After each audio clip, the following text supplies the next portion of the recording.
বিবাহের উদ্দেশ্যে হিন্দু মেয়ের সাথে প্রেম করা যাবে কিনা। আল্লাহ রাব্বুল আলামিন কোরআনে কারিমে বলেছেন, ওয়ালা আমাতুম মুমিনাতুন খায়রুম মিন মুশরিকাতিন, ঈমানদার নারী সর্বাবস্থায় মুশরিকা নারীর চাইতে উত্তম, শ্রেষ্ঠ। ইসলাম কোনো মুশরিকের সাথে বিবাহকে হালাল করে নাই, হারাম রেখেছে। তো এই জন্য কোনো মুশরিকের সাথে বিবাহ বন্ধনে আবদ্ধ হওয়া জায়েজ নাই। মুশরিককে যদি আপনি বিবাহের নিয়তে প্রেম করেন, তাহলে সেক্ষেত্রে ওই যে কোরবানের নিয়তে গরু চুরি করার মতো হবে আর কি। কোরবানের নিয়তে গরু চুরি করা বুঝুন তো, যে একজন গরু চুরি করতে গেছে, গরু চুরি করে নিয়ে আসছে, কেন? আমার নিয়ত ভালো, কোরবানের নিয়ত করে চুরি করছে, এই চুরি হালাল হবে? বিবাহ বহির্ভূত রিলেশন, সম্পর্ক হালাল না হারাম?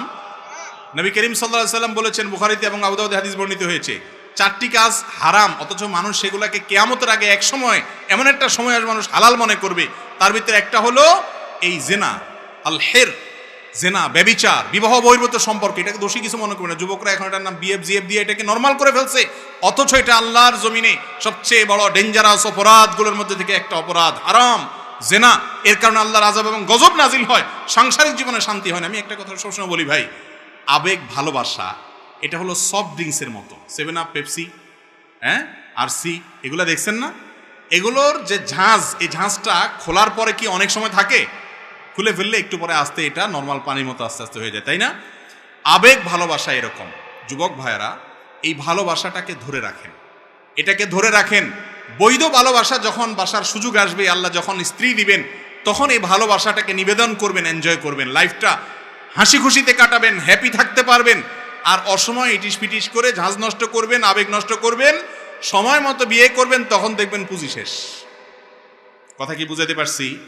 এই জন্য যেগুলো এই বিবাহ বহির্ভূত সম্পর্ক করে, এগুলোর ম্যাক্সিমাম দাম্পত্য জীবনে শান্তি থাকে না, ঝগড়াঝাটি লাগে। দেখেন ওই যে প্রেমের টিচার যারা, এই অবৈধ সম্পর্কের যারা প্রশিক্ষক, নায়ক নায়িকা, গায়ক গায়িকা, বিভিন্ন মডেল তারকা, এরা আপনাদেরকে নাটকে সিনেমা দেখায় কেমনে বাপ মার সাথে বেয়াদবি করে, সমাজের কথা না শুনে, আল্লাহর কথা না বাদ দিয়ে, আল্লাহর কথা বাদ দিয়ে তারপরও ধরি পালায় যাইতে হবে, যাইয়া প্রেম জয় করে ফেলতে হবে, এসব আকতা কুকতা দেখায় না এরা।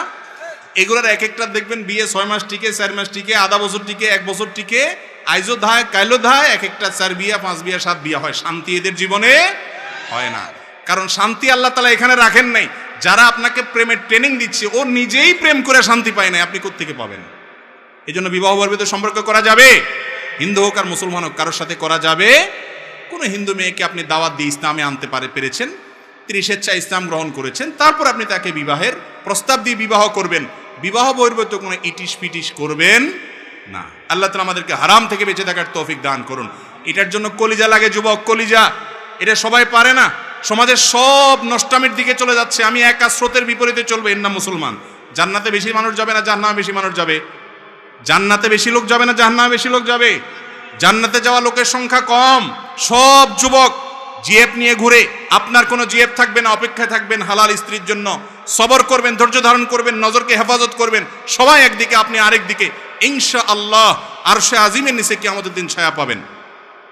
7 শ্রেণী মানুষ ছায়া পায়, তার মধ্যে ওই যুবক, যে যুবক তার যৌবনকে কালিমা লাগায় নিয়ে আল্লাহর ইবাদতে কাটিয়েছে। চেষ্টা করবো তো ইনশাআল্লাহ। শয়তান আমাদেরকে জাহান্নামে নিতে চায়, আমরা চ্যালেঞ্জ ছুড়ে দিব। আমরা মুত্তাকি হব, পরেজগার হব, ভালো মানুষ হব, সৎ হব। মনে রাখবেন, অসৎ মানুষের অভাব সমাজে নাই, সৎ মানুষের অভাব আছে। যেটার অভাব সেটার দাম বেশি থাকে। আপনি দামি মানুষ হন, হারাম সম্পর্ককে না করেন। তওবা করবেন তো যুবকরা ইনশাআল্লাহ। যত রিলেশন আছে অবৈধ, সবগুলোকে কাট করে দিবেন শুধু আল্লাহকে খুশি করার জন্য। সাথে সাথে দেখবেন আল্লাহর সাথে একটা রিলেশন, একটা আত্মিক সম্পর্ক হয়ে গেছে। আল্লাহ আমাদের তৌফিক দান করুন।